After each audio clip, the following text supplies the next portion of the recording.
Hello and welcome back to 27Crows Radio. Today, my guest is movie fanatic and my personal friend, the Lawn Gnome, also known as Steve. Steve has his own YouTube channel where he discusses his passion for movies, Hollywood, and living with a positive outlook and attitude. I wanted to bring him on so we could have a discussion about the recent scandals taking place in Hollywood. Everyone from Harvey Weinstein to Kevin Spacey have been accused of molestation, rape, and even pedophilia. It's not a stretch to sense that this is a problem that's absolutely rampant in Hollywood. But can we still enjoy movies whilst trying to separate the art from the artist? Do we reject Hollywood's degeneracy by neglecting to give them our money? Or do we need to learn how to see the art as something that came from an artist, but isn't always a direct representation of the artist? I tend to agree with the former, whereas Steve prefers the latter. Hence why I thought this would make a great conversation, as Steve and I tend to have lots of in-depth discussions over these kinds of topics all the time. So I figured, why not share it with my audience? This is going to be a different kind of flow, more conversational, but I do have a few questions to start off at the beginning. So thank you for taking the time to join me today, Steve. Well, thank you so much, Bree. It is an absolute pleasure to be on your show, and may I begin by wishing you a very happy Veterans Day. Yes, today is Veterans Day when we're filming this. It probably won't be out till next week, but absolutely. So let's begin by discussing a little bit about how you got started on YouTube and where your passion for film came from.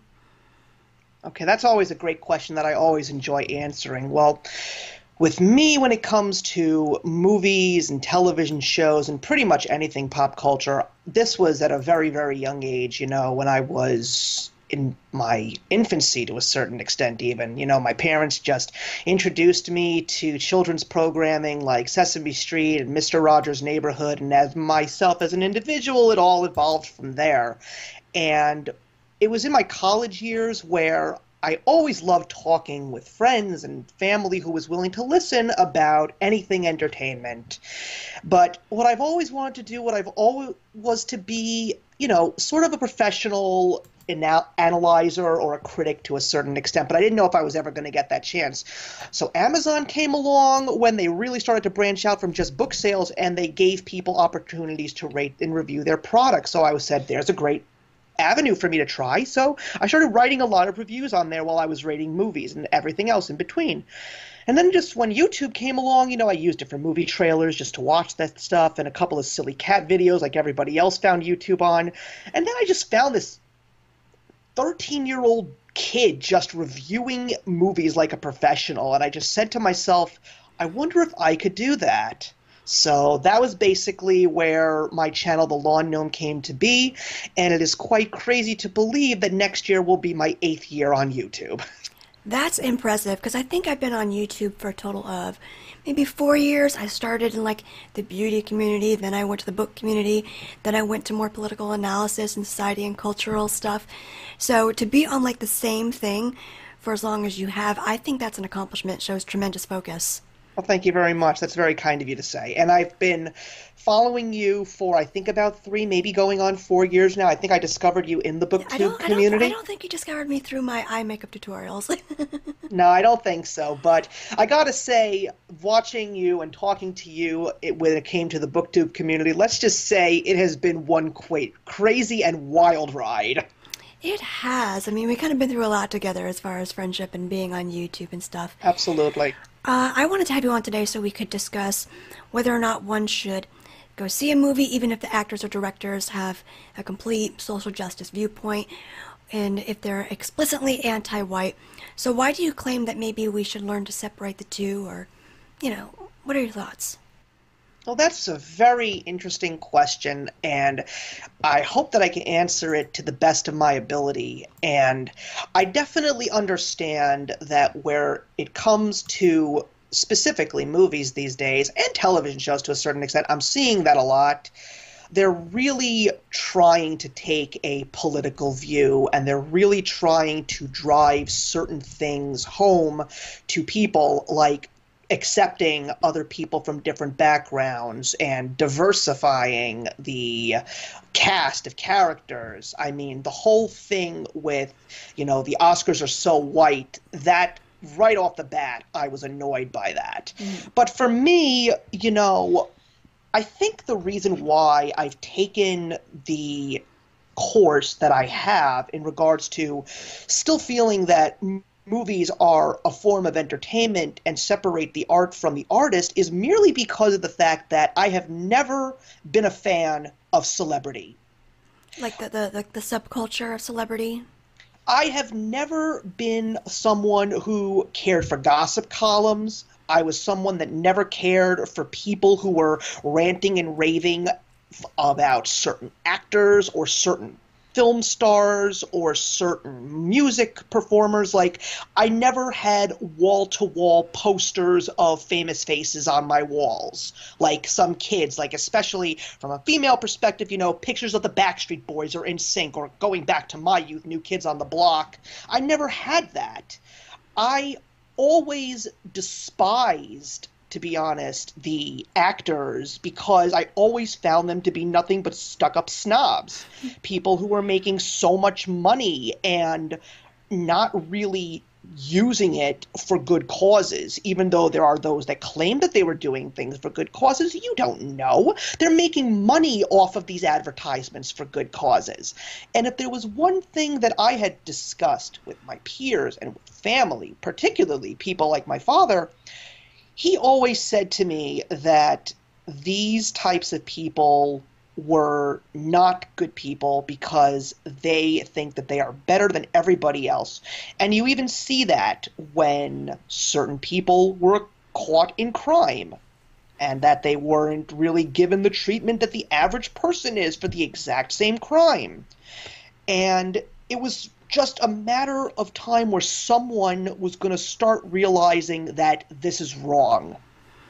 Well, that's so true, because I remember seeing a clip not too long ago of George Clooney himself up on a stage accepting an award, with all the virtue signalers up there congratulating each other so much on their viewpoints and being in the right, and he got up there and said, some people think that they think one way of us or another. I'm paraphrasing here, of course. But I think we are in the right because we were talking about civil rights before anybody else was. So therefore, we're on the cutting edge.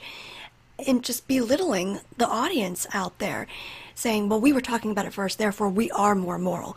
We are more moral than all of you. And we've been preaching to you how things ought to be in our movies for a long time. Therefore, it is our right to do so, to preach to everybody how they ought to feel about things. And seeing that kind of arrogance from people who are filthy rich, have nothing in common with the average blue-collar Joe, and then refer to flyover states as, like, dumbass states. Just the arrogance from these people is unbelievable. Yeah, you're absolutely right. And even before the whole political thing took place, especially during the last election, there were still people that I always looked at and just thought that they were complete jerk-offs, Like, I just remember when I was in high school and college and constantly hating on Ben Affleck for the stupid things that he was doing. Or think about all those people. Let's go into a different category outside of Hollywood, because to a certain extent it's still entertainment. Let's take a look at what happened with the O.J. Simpson trial. That was something that took over the news practically. And it even goes back to the early 1990s when news broadcasters and the mainstream media, our wonderful friends there, who were basically saying when they were overtaken by these gigantic companies, how it's no longer about reporting the news. It's about how many people can we get in chairs to actually watch our broadcast? How much money can we make off these news stories? To me, that doesn't look upon anything as good. The news was there to tell you what was going on in the world. It was not a matter of telling people what was going on in the world for the sake of making money. I just always think to myself these days, whatever happened to actors like entertaining us? Go back to entertaining me. Don't go back to your telling me how glamorous your lifestyle is, showing me your yacht when you go to Nice or wherever, the Cannes Film Festival. All those TV shows about their huge houses, showing off their crib. Go back to making good movies. And that's something that Hollywood seems incapable of doing these days. I think I've been to the movies like 3 times this year. I think I saw Patriots Day and Dunkirk, which are both based on true stories. And those to me are the films that are the best, the ones that are based on true stories. I can't even get into these scripts anymore. Yeah, there's no doubt in my mind in regards to scripts that are constantly going downhill. I mean, look, as somebody who sits in front of a camera and reviews movies on YouTube, it's hard for me not to walk into a movie theater and see one of the latest blockbusters. And yes, the entertainment factor is most of the time gonna be there. I've seen, oh my goodness, I've seen almost 40 movies so far this year He in sees the theaters. movies that suck, so you don't have to see them. So if there's something you're curious about, Well, go to let's his just say channel. that. Let me elaborate on that. You're absolutely right. I do see the movies that suck so you don't have to, but the ones that truly suck, I don't even bother to watch. I'm just gonna let people know that. Even I have standards. There is a golden ratio here. Yeah, absolutely. But, you know, I've seen some very well done films this year, but I think when I'm taking a look at a lot of the movies that I've seen this year, I'm seeing a lot of average films. Yeah. And for me, that's not a good thing. I mean, I think that, and what makes it even more upsetting for me is when you take a look at one of those popular critic sites like Rotten Tomatoes, which is basically what makes or break a movie these days. And for my own personal opinion, I think that that is stupid. I Yeah. really do, because the Whether or not critics they at the end of break the the day, box office the first weekend, it determines whether yeah, they sink or swim. yeah, and as far as I'm concerned, when it comes to being a movie critic, it shouldn't make or break someone's movie-going experience. It's just somebody's opinion. You know, you may see something in a completely different light than another person, and there's a 99.9% chance that that is happening. I remember even from the time I was a kid, whenever the critics hated something, to me that was a sign that Hollywood had finally done something right and put out a good movie. Because the critics just were wrong all the time. Once in a long while they would trash something, and then when us average Joes went to see it too and said it was bad, I'd be like, oh, okay, it's universal. But generally when film critics would come out saying something sucks, I'm just like, right on, that's something I gotta see. When they came out saying that Patriots Day was racist because it promoted white policemen or something, I was like, okay, Yeah, that was a it was pretty, yeah. patriotic. I want to see it. Yeah, that whole BuzzFeed critic review, that the fact that Patriots Day didn't sympathize for the With terrorists, ISIS, yeah. that was something that just made my blood boil. I was Oh, like, how how dare dare you? you? Yeah, That as an American people are citizen, dead. it was one of the worst things that I ever heard. And thank goodness that woman got what she deserved in regards to that review.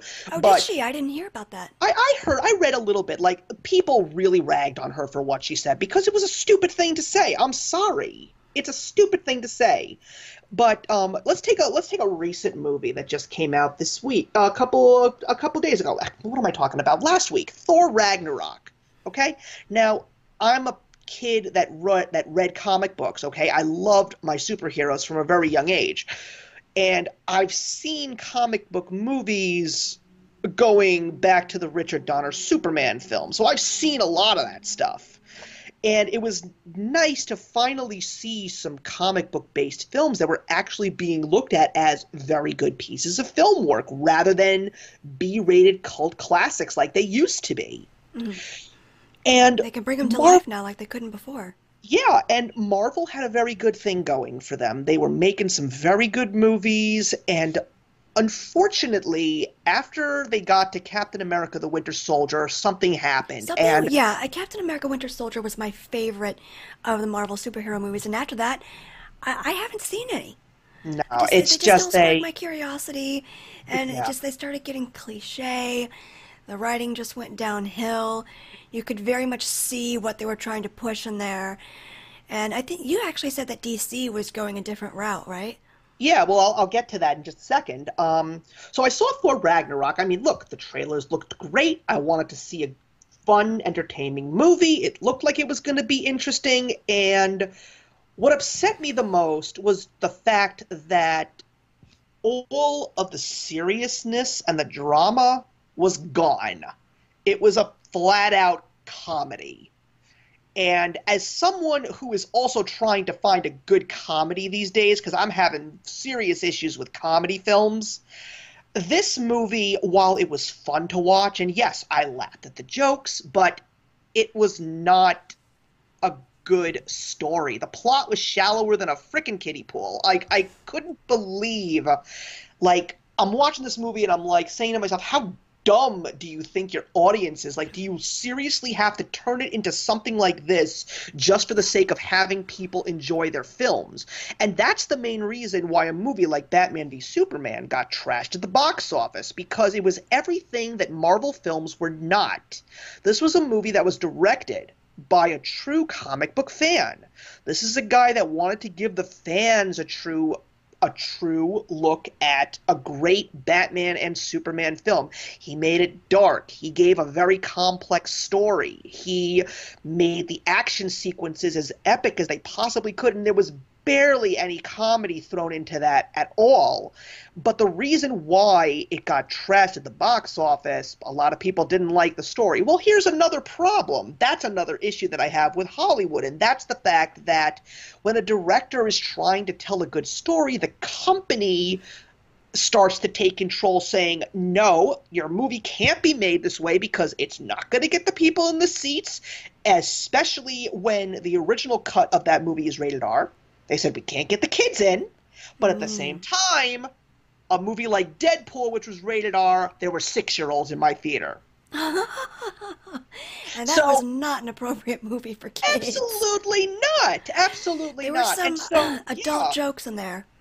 Yeah, and so because of the fact that they dumbed it down to a PG-13 rating, the director had to cut out 30 minutes of the film, and all of the stuff that he cut was important pieces of the story. I remember you saying the uncut version on the DVD made the movie better, because when I saw Batman v Superman, I was in the same boat as a lot of other people, like, what is this? But you say there were a lot of things that they just cut that made the storyline better. They're not even allowed to... Yeah, the studios are controlling them to the point where they're losing the story, therefore they're losing the audience. Absolutely, and that's the main reason why when you take a look at all the Marvel films that came out this year, there were 3 of them if you don't count Fox's Logan, and I must say that that was a very powerful film. There's a petition going there. There's a petition going out there to give Hugh Jackman an Academy Award nomination, and quite frankly, if he got a nomination, I'd be very happy because I thought his performance was wonderful. The movie made me cry. It made me cry because I love those X-Men movies. I really, really do. But you had Guardians of the Galaxy Volume 2. Fun, not great. You had Spider-Man Homecoming.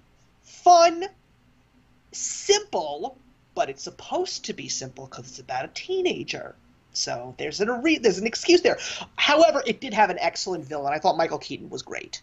And then you had Thor Ragnarok, entertaining, but so-so. The best superhero movie of the year, Wonder Woman. Has a few jokes. I did not see that one. Has a few jokes thrown in there. Very dramatic, very story-driven, great emotional moments, a complete package. I have not seen that one. I got a little bit turned off because the audience was just a little bit too into the fact that we had a female superhero, and I was kind of like, I had Buffy growing up. I don't know what you're talking about. We've had female superheroes for a while. But I did want to talk to you about these scandals a little bit, because that's what's really catching people's eye, really catching people's attention. Hollywood, let's just say it, is in free fall. So what was your impression when Harvey Weinstein and this story initially broke? Well, let me just say this. I think it was a long time coming because I had heard things about him. And as someone who watched the HBO show Entourage and saw an actor portraying Harvey Weinstein in the show, I said to myself, if this is Harvey Weinstein in real life, this guy is a Class A douchebag. Same way with Jeremy Piven, right? Because didn't he get an accusation? And you and I were talking to each other pretty much saying, you can't play a character like that without it being a little bit true. And I had the same feeling about Kevin Spacey. I remember you were like kind of upset when it first came out that he had like hit on a 14-year-old boy, and I was just kind of like, no, it makes perfect sense to me. You can't play a total creeper on House of Cards who does all kind of murders and cheats on his wife and does all this degenerate nonsense, gets away with it. Yeah, I can see Kevin Spacey being a little bit of that. You can't play the character without possessing a little bit. If the camera likes you in an evil way, there's usually a reason. Well, I will say two things because I want to talk about Kevin Spacey as well. I will say that when all of this started happening in freefall after Harvey Weinstein, the film fan in me was sad and depressed.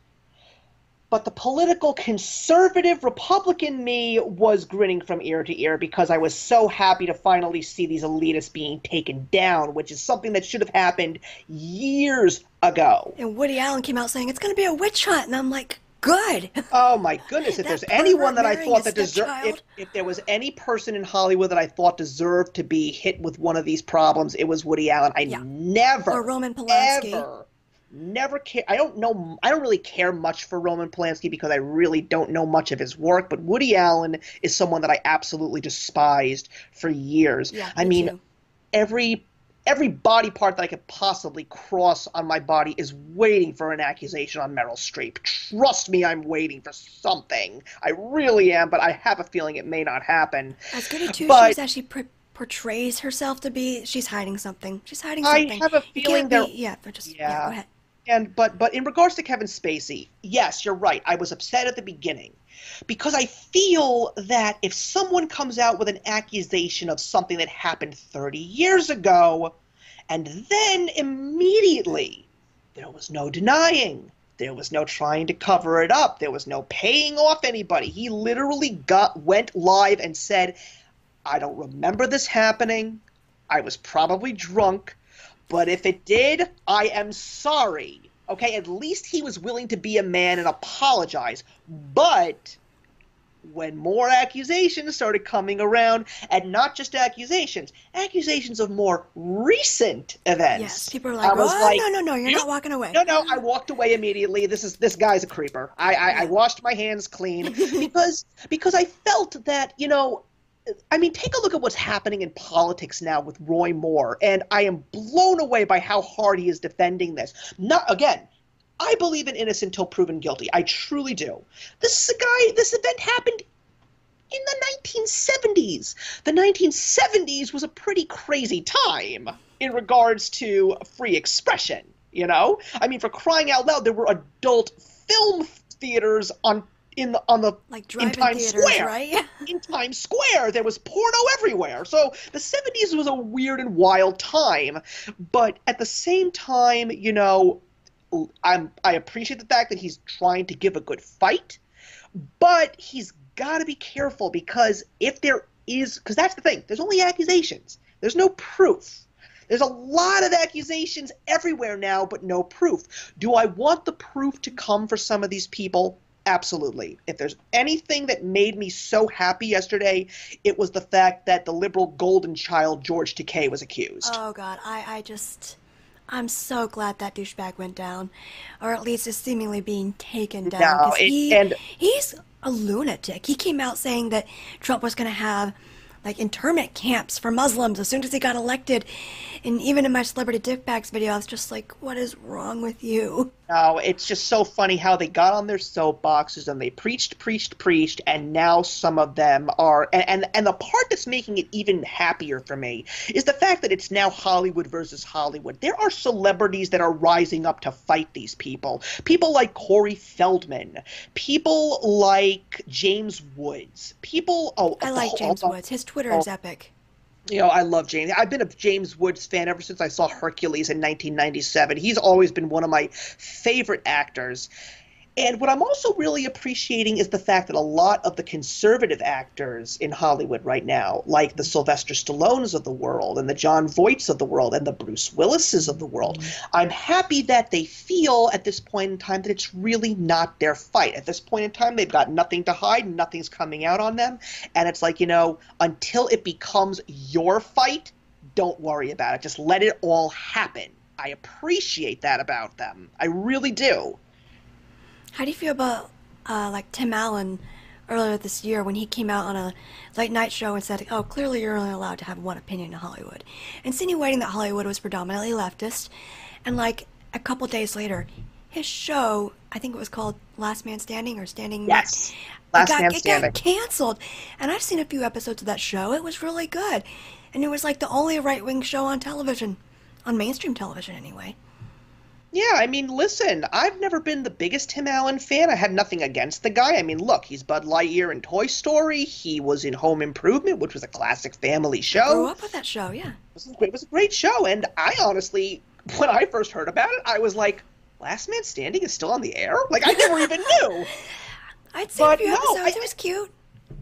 I think it's really sad that the conservative opinion is basically being attacked on all sides by these lunatics. It is unreal, and the part that makes me even more upset is the fact that the conservatives are willing to open up friendly dialogue. They're willing to have debates. I mean, you know something? I'll say this. As a YouTuber who has a lot of subscribers who are on that side, luckily not all of them are completely unstable. Some of them happen to be very rational people. Why? Because they're willing to listen to what I have to say and be willing to agree to disagree. That's a world that I want to have back already. You know, it's okay to be conservative. It's okay to be liberal. But you also have to be okay with living with your fellow man that disagrees with you. Because these people, if they disagree with you, it doesn't mean they want to snuff you in your sleep. You know? Yeah, that middle ground has been completely hollowed out. And I think Hollywood is largely to blame for that when they make these radical films that are just full of nothing but complete lies. And they only showcase one opinion. Well, what do you think about people like Matt Damon, who clearly knew about Harvey Weinstein, whatever his name is, and obviously said nothing? Like, would you still go see one of his films, or should we still, like, keep the art separate from the artist? I'll see it if it's a good movie. Right now, everything that he's making is nothing special. I don't know what to say about Suburbicon. I didn't want to see it. It looked stupid. Downsizing, I don't care about the fact that he's in the movie, but the idea sounds interesting. But I'm still unsure if I want to see it or not. I will wait and see what the critics say about it, etc. And by when I say critics, I mean the real critics, meaning the kids in the YouTube community, because I actually trust their opinions. The ones who aren't being paid. There are a few YouTube critics, though, who do get paid, I think, to I think there are, and I still, and one of the few things that I do know is that most of the film critics that I watch, they don't care about the political aspect. Like, they never talk about diversity. They're just like film fans.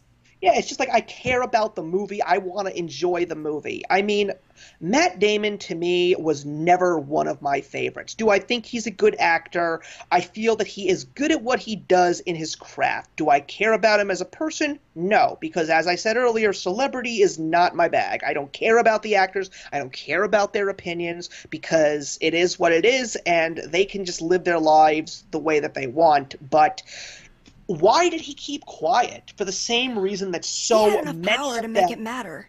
Yeah, but think about it this way. I was, you know, this is the part that's going to make me kick myself. I was going to say this line. I was saying it in my head because I didn't want to forget it, and now I'm about to forget it, but I want, oh yeah. Absolute power corrupts absolutely. That's the line.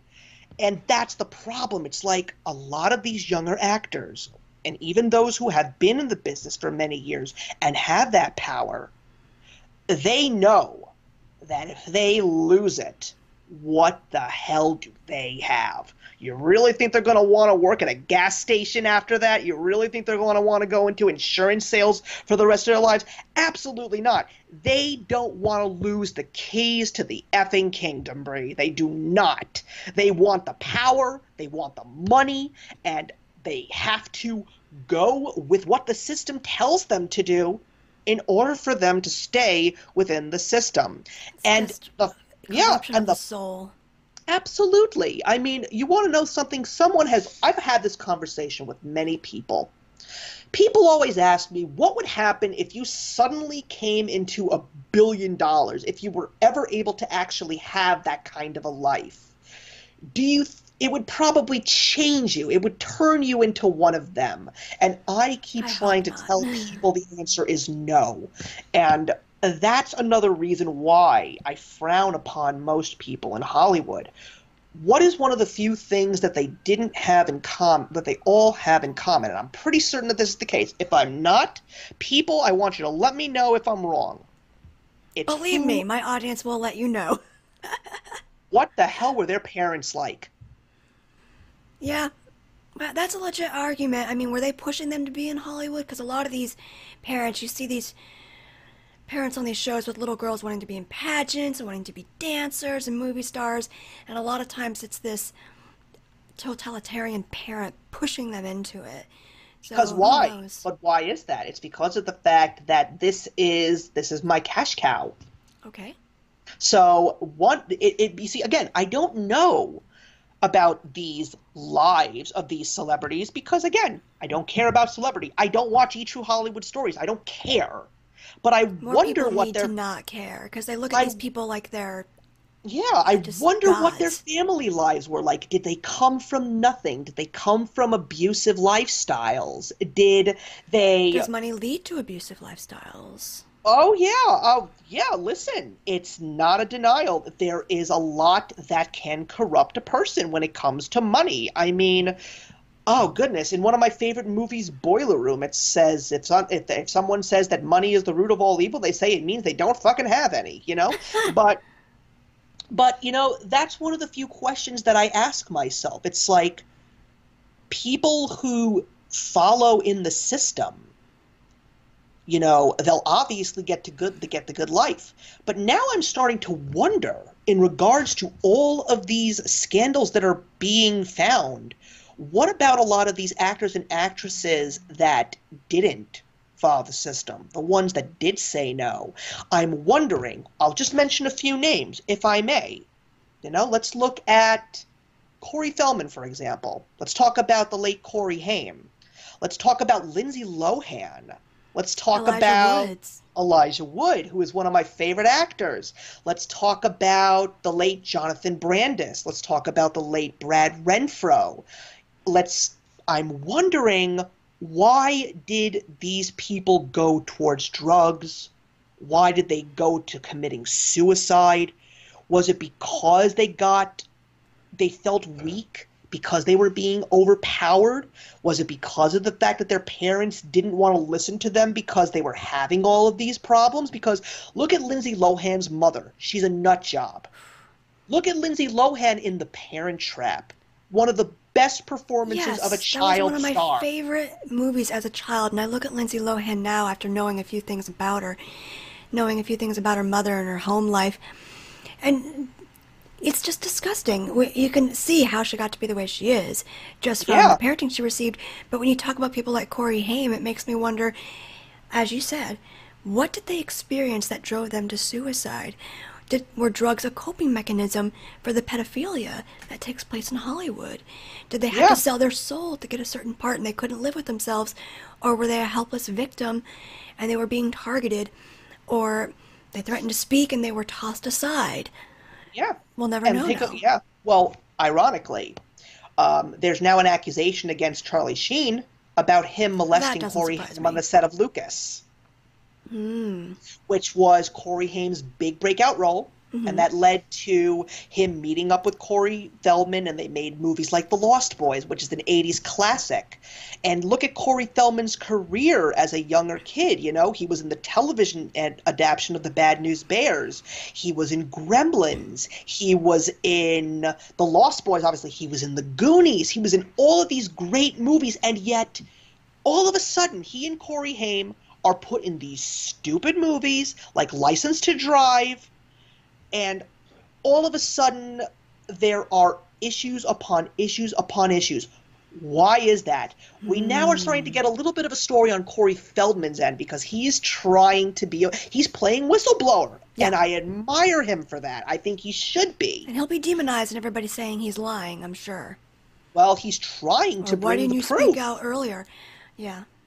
He's trying to bring the proof. And yeah, again, I look at all of these younger stars, and now it even let's play a little devil's advocate here, if you will. Let's take a look at Miley Cyrus. Good old-fashioned girl, all of a sudden went on She this used to bad be. trip. Then she went on this bad trip, and now she's suddenly clean. Well, here's a question that I have. Why is is it her father that actually put his foot down? I don't believe that. I could be wrong, but I don't believe that, because if her father was as strict as he was, she never would have gone down that path, number one.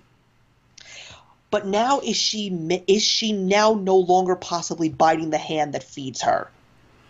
I wonder that because she did change overnight and get that freaky haircut and started twerking on stage in a way that, honestly, I think that's the type of thing they show to these ISIS recruits to prove that the West is completely degenerate, go bomb and commit jihad. They see things like that on the TV as proof that the West is falling. And it's just repulsive to me when I saw that for the first time and I saw the road she was going down, because Britney Spears did the same thing, where overnight it was, I have to prove I'm a woman. I'm a woman now, and they're going to see me as one. But then again, maybe it's like you say, and she was having to cater to something that was going on in the background just to stay employed, because they see them as child stars. Oh, you were a good child star, but let's prove that you're a good adult star. And maybe there was something going on there that we don't know about. Exactly. We don't know. And the problem is there are a lot of people that are trying to keep it under wraps, and that's the part that really upsets me. Like I said earlier in the show, these people need to be treated like common criminals in regards to this matter. Nobody is above the law.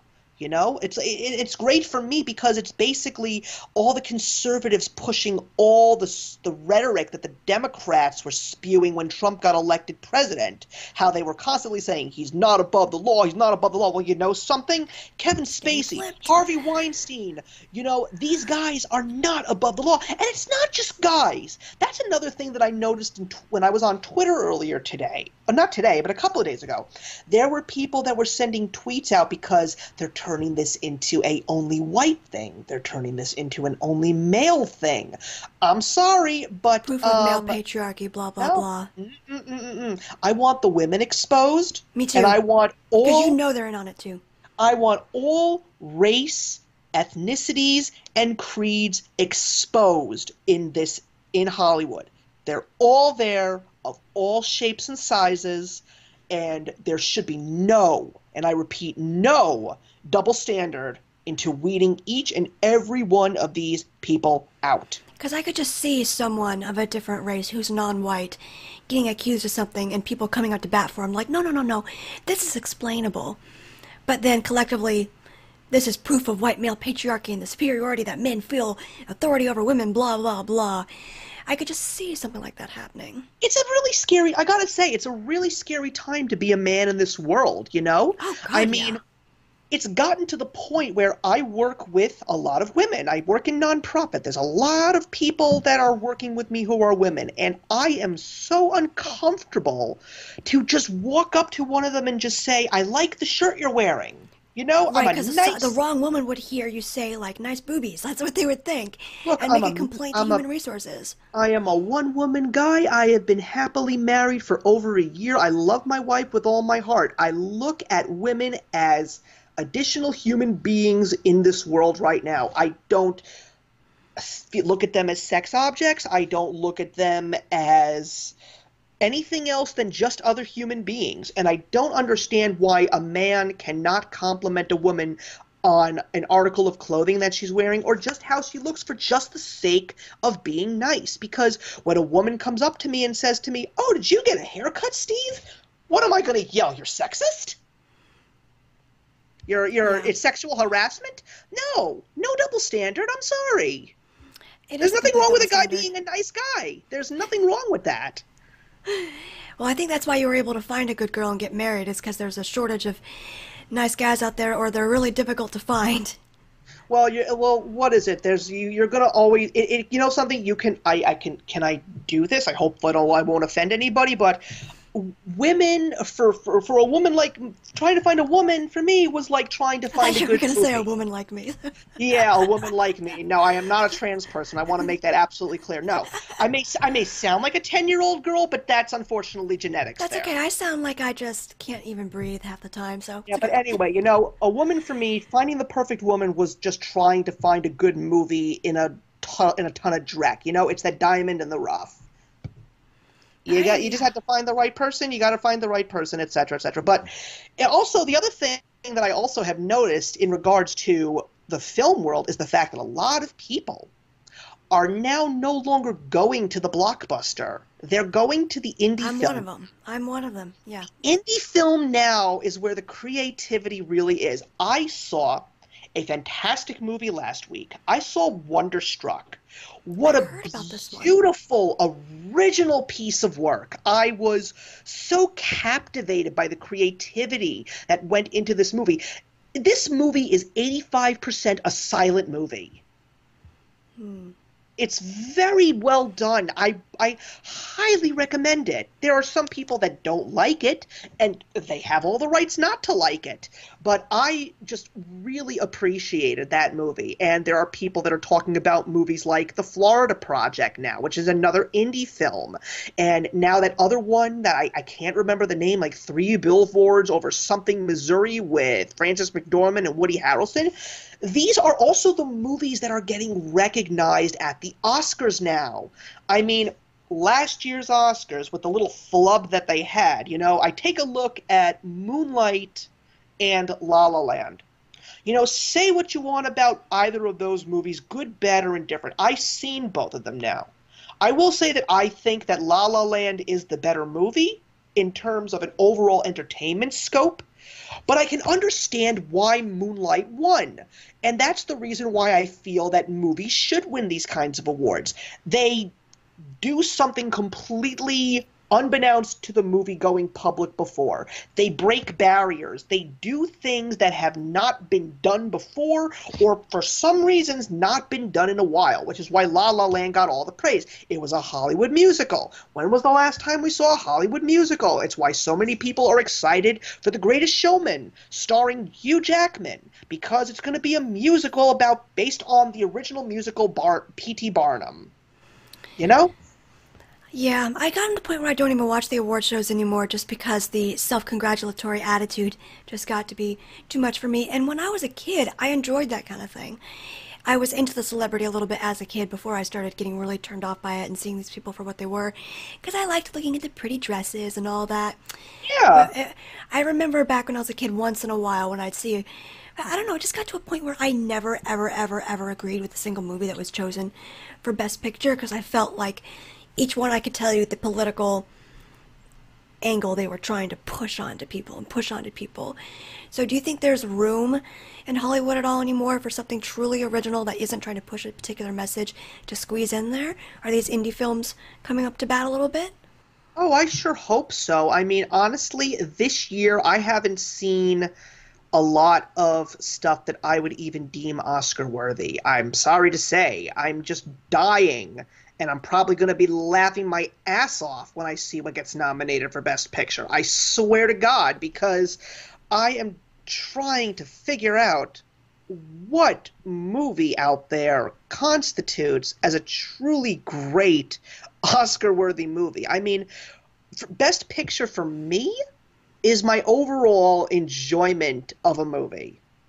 I mean, my perfect example would be 1994, which was one of the most challenging years for the Academy Awards to nominate a Best Picture film. Because you had Forrest Gump, you had Quiz Show, you had Pulp Fiction, you had Four Weddings and a Funeral, and you had The Shawshank Redemption. Which was one of my old favorites. They're all wonderful films. And Forrest Gump wins Best Picture. That was the year of Gump. Didn't it, almost clean sweep everything? Not to say that Forrest Gump is a bad movie at all, but when you want to take a look at originality, overall enjoyment, storytelling, the Best Picture of the year clearly was Quentin Tarantino's Pulp Fiction. I haven't seen that one. I'm a Shawshank Redemption girl. I liked that one. It's a crazy creative movie. They don't make movies like that. And that's one of the few things that I always say to people. When I see a truly great film, I always say they don't make movies like this anymore. Luckily, I've seen movies like Wonderstruck. I saw The Founder starring Michael Keaton earlier this year. I thought that was a very good movie because even though it was a simple biopic about the founder of McDonald's, I liked the concept. And that's one of the other things that I also want to make clear about why I love Hollywood so much. It has nothing to do with the celebrities, okay? The actors are the least important piece of the movie for me. For me, it's the screenwriters. For me, it's the cinematographers, the photographers, the sound costume editors, design. the set design, the makeup design. Those are the ones that bring the movie truly to life. The actors are just there to give all of this incredible stuff that these people have done and just finally bring it to life with the final stance. Their job is just to act and just pretend for a living. That's what they do. So if That's what I wanted to get back to. Your job is to pretend, not get up there and make believe. Yeah, exactly. And I still feel that there are some actors out there that do believe in those old things. And the other thing that I definitely want to talk about, because if there was one celebrity that got weeded out that really made me upset, not because of the fact that I liked the guy, as a matter of fact, I despised him, and that's Louis C.K. I was just flat out disgusted by him. And quite frankly, look at his act. What has stand-up comedy become? Yeah, What I look at Amy happened? Schumer and think the same thing. Amy Schumer is a talentless hack, okay? I don't think that she is good at all. I think she is horrible. All I her felt jokes so... are about my vagina and I love to eat. Like, that's it. That's all she I has. don't understand what happened to the great comedians of the 1930s all the way to the 1960s. We had amazing talent. We had Mel Brooks. We had Milton Berle. We had Buddy Hackett. We had George Carlin. We had Jackie Mason. We had Alan King. We had Carol Burnett. We had talent, and they didn't have to drop F-bombs. They didn't have to get all sexual. They didn't have to talk about all of these gross topics. And to a certain extent, George Carlin did use the F-bomb, but he did it with class. And that's one of the few things that I feel that comedy has lost. Comedy has lost class. It has. I mean, when I look at some of the older skits, like when I was a kid that grew up with Robin Williams, and he didn't have to cuss all the time to make things funny. He didn't have to be a degenerate all the time to make these things funny. I remember he was on an episode, I can't remember the exact name of his episode, where the Inside Actor Studio, where they interview the big actors, and he just took a woman's scarf from the audience and started wearing it in different ways, and doing impressions of various ethnic groups and various religions. And there was a woman in the audience who had to be taken to the hospital for a hernia because she was laughing so hard. And he didn't have to get up there and be really crude. And you mentioned Robin Williams. That's a good thing that you brought up. Why, in fact, was he so unhappy? What was it that drove him to suicide? We don't know. I've heard it said that he was diagnosed with what's the thing that the guy from Back to the Future has, Michael Fox? Oh, Michael J. Fox? Yeah. Oh, Parkinson's. Yeah, I heard somewhere that he was diagnosed with a very particular type of Parkinson's that causes a type of depression in the brain or something that led to him committing suicide. I don't know if that's 100% the case, but on the flip side, if we were to examine it, yeah, why did he commit suicide if it wasn't for a medical reason? Yeah. He was not a happy soul. He struggled with alcoholism his entire life, had a couple of failed marriages. What went down? We don't know. Yeah, and that's the thing that we don't know. My question that I want to know right now is what leads these people to substance abuse? What leads them I imagine it's down everywhere these paths in Hollywood. of darkness? If it's rampant with yeah. pedophilia, it's rampant with drugs. Dare I say this? Forget about Hollywood and the movie industry. I want to know what's going on in the music industry. Oh, it's just as bad, isn't it?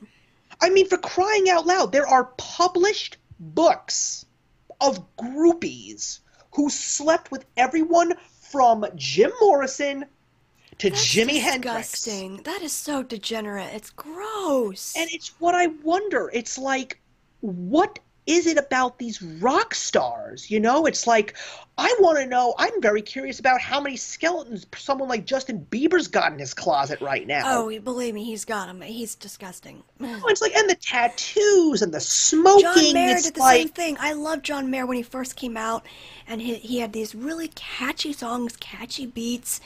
A lot of them are still on some of my old iPod, and then he gets like these sleeve tattoos and he's sleeping around. And is it Hollywood that causes people to be degenerate, or does Hollywood kind of pull in degenerate people?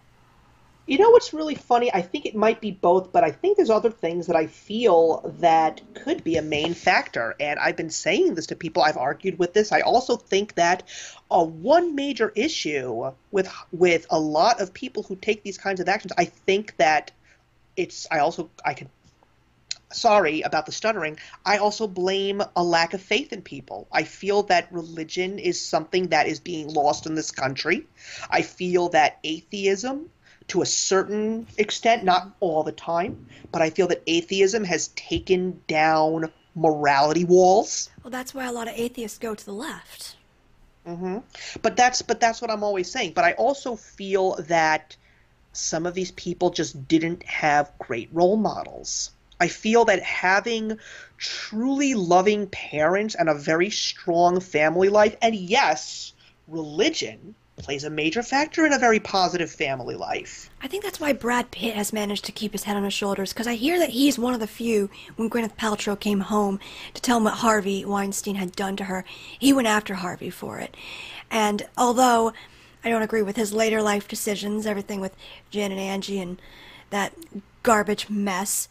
I don't like anything. I don't like anything about Angelina Jolie. I never had anything against. I liked her for a while, and now I'm just like, you repulse me. Yeah, I mean, I just want to know.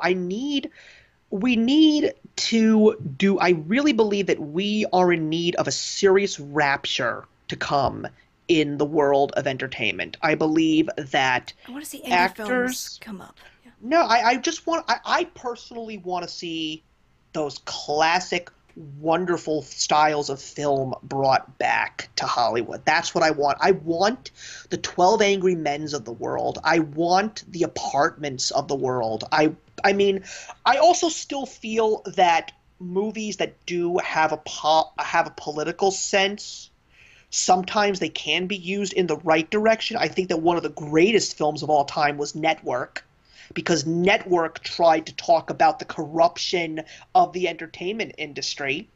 It basically gave us the whole... No, as a matter of fact, that was one of the few that got credit where credit was due and got a lot of Oscar nominations. I haven't seen it. But it didn't win Best Picture. They couldn't allow it to, on it. No. Well, you want to know what movie won Best Picture? What? That year, in 1976? Rocky. And I think that's stupid. I don't like Rocky. I do not like that movie. I've never been a Rocky person either. I think the movie was so poorly written. The story is strong. Don't get me wrong. The story is a fantastic, low on the bar, come up and, overcome the hurdles. But I didn't care for the dialogue. I didn't get behind the characters. And I just felt that it was a story that could have been told in such better fashion. Network is a powerful film. They basically warned us about fake news before there was fake news. Well, I don't know about that. I think fake news has been going on for a while, but they warned us about fake news probably, and we started getting a little bit more exposed. No, I highly recommend it. No, I highly recommend this movie. It's a wake-up call. It shows the corruption of the news industry. It shows that it's not about reporting the truth. It's about getting the ratings up. It's such a powerful movie. I mean, the main actor, I'm blanking on his name right now. He did get the posthumous Oscar award. Unfortunately, he passed away before the Oscars, and he did get his credit. I am happy that he got the Academy Award because I thought he was fantastic. And Faye Dunaway is fantastic in that movie as well. I highly recommend Network if you haven't seen it. Okay, before we go, because we're coming up to an hour, what are the Lawn Gnome's top 5 movies you have to see? So far, that are in theaters right now? In general. Okay, well, I can't stress enough, you have to see The Big Lebowski. That is one of the funniest movies that I've ever seen in my life. You have to see Fantasia. I think that Fantasia is a beautiful and unique film. As much as I love Network, it's not in my top 5. Okay. I recommend It's a Mad, Mad, Mad, Mad World. One of the greatest comedies that I have ever seen in my entire life. You have to see it. I'm going to cheat. It's a trilogy. You have to see the Lord of the Rings extended Okay, edition. I'll They let that are one in. beautiful, well done, and well crafted movies. And ooh, I gotta think wisely here. I gotta pull it out of my butt here. Oh, for crying out loud! See Some Like It Hot. Just see that movie. Oh, I will agree with you on that one. Some Like It Hot is a classic. Marilyn Monroe at her best. Just Not and hilarious film. One of that's my and that all-time favorite classic movies. and for me, it makes me wonder. To a certain extent, I wonder what a person like Jack Lemmon would have said about what's happening in Hollywood today. And we gotta wonder about Marilyn Monroe. What she went through. She Well, obviously had a lot of abuses, and of course there was a lot of that going and on that from her past and her parenting. Man, these tentacles, they just kind of lurk in everywhere, don't they? not to mention that what we're all trying to figure out what happened with President Kennedy. We don't I know. don't know. I hear she had more of a flame for Bobby than she did Jack. Oh God, I don't. Something. I don't even know what to say about the Kennedys. I really don't. But Let's no, not even go there. no. Listen, people. Let me just say. Let me just give you guys my final thoughts. You got to do what I do. You got to eliminate the whole concept of the celebrity. You got to love the movie for the sake of the movie, not for who's in it, not for what it's about. Don't see the movie if the story doesn't grab you. Don't go to see a movie. Now, if people are going to wail on you and basically say that you haven't lived until you've seen this movie, well, then you want to know something? See it. And if you don't like it, tell them why. You have no idea how much hate I get because I hate The Princess Bride. Yeah, and I'm going to disagree with you on that one because that was a childhood favorite of mine. Come on, Well, Wesley. that's the problem. I didn't see it when I was a child. Yeah, that's Because shaped you a I'll child's counter eyes. that. You counter that. I know a couple of people who saw the Goonies for the first time in their 20s and they didn't like it. Okay. Child factor is a very important thing. Well, But also, yeah, and more importantly, if you're a parent, show them the movies that you like, but show it to them when they're ready. Don't force a movie on kids when they're young if don't it's take not kids to see appropriate for them. Deadpool at 6 years old. Well, yeah, that's one of the few things. Get babysitters. Get babysitters if you want to go out and see movies, or just don't go see movies. Well, thank you so much. This has been a great conversation, and I'm sure people will love to tell us all the ways in which we're wrong in the comments below. But I wanted to have a Listen, lighthearted conversation about films just because it's fun. well, what I would like to say to people in the comments who say they want to boycott Hollywood, all I want to ask for them is, what are you going to replace it with? Tell me what your interests are, because because if I could eliminate movies, if I decided to, then I would love to know what keeps you entertained.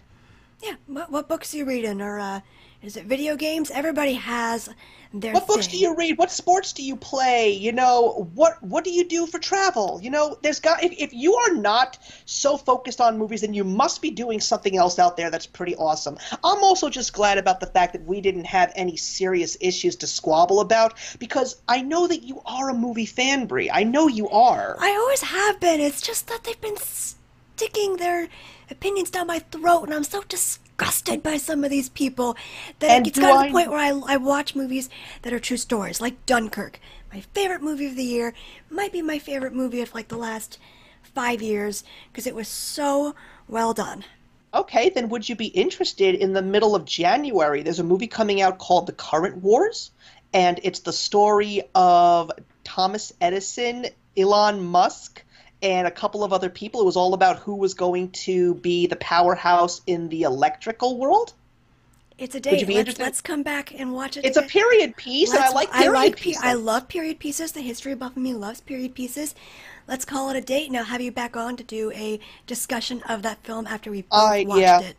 I would love to talk about celebrities and the scumbags that most of them are, but also talk about the ones that we truly believe need to be redeemed and those that we truly still do admire who are The ones trying who are to make a worth difference. admiring, yes. Yeah, So let's make it a date and we will have a discussion on that movie when it comes out. sounds Let my wonderful. viewers know where they can find your work. Well, everybody, if you're interested, you can find me on the channel of the same name. It is the Lawn Gnome. I'm not just all about movies. I'm a pop culture person. I like to talk about music. I like to talk about Funko Pops. I like to do You top convinced me to 10 buy my lists. first couple Funko Pops. Hey, and I have over 100 right now. Now that Oh, they're making. Oh, listen, listen, you want to hear something? There's Fraggle Rock Pops coming out, and my wife is going bonkers because she loved Fraggle Rock when she was a kid. So right she on. is so excited to have a couple of those. So I also talk about, I'll talk about sports. I am always willing to talk about politics as long as we keep it classy. But I like to talk about everything and anything. That's me. I can attest to that because we've been friends for years and our conversations over Skype, we talk about just about everything. So Yeah. everybody, go check out the Lawn Gnome and his YouTube channel. He has done fantastic work for several years now. There's a huge library there of videos for you to digest. Over a Reviews, thousand. goodness me, you overachiever, you overachiever. I don't So know how I thank do you. it. Thank you so much for joining us, and we will be back, I guess, in January for a review of this film Steve has told me about. So take care, everyone, and have a good day. Bye. Have a wonderful weekend, everyone.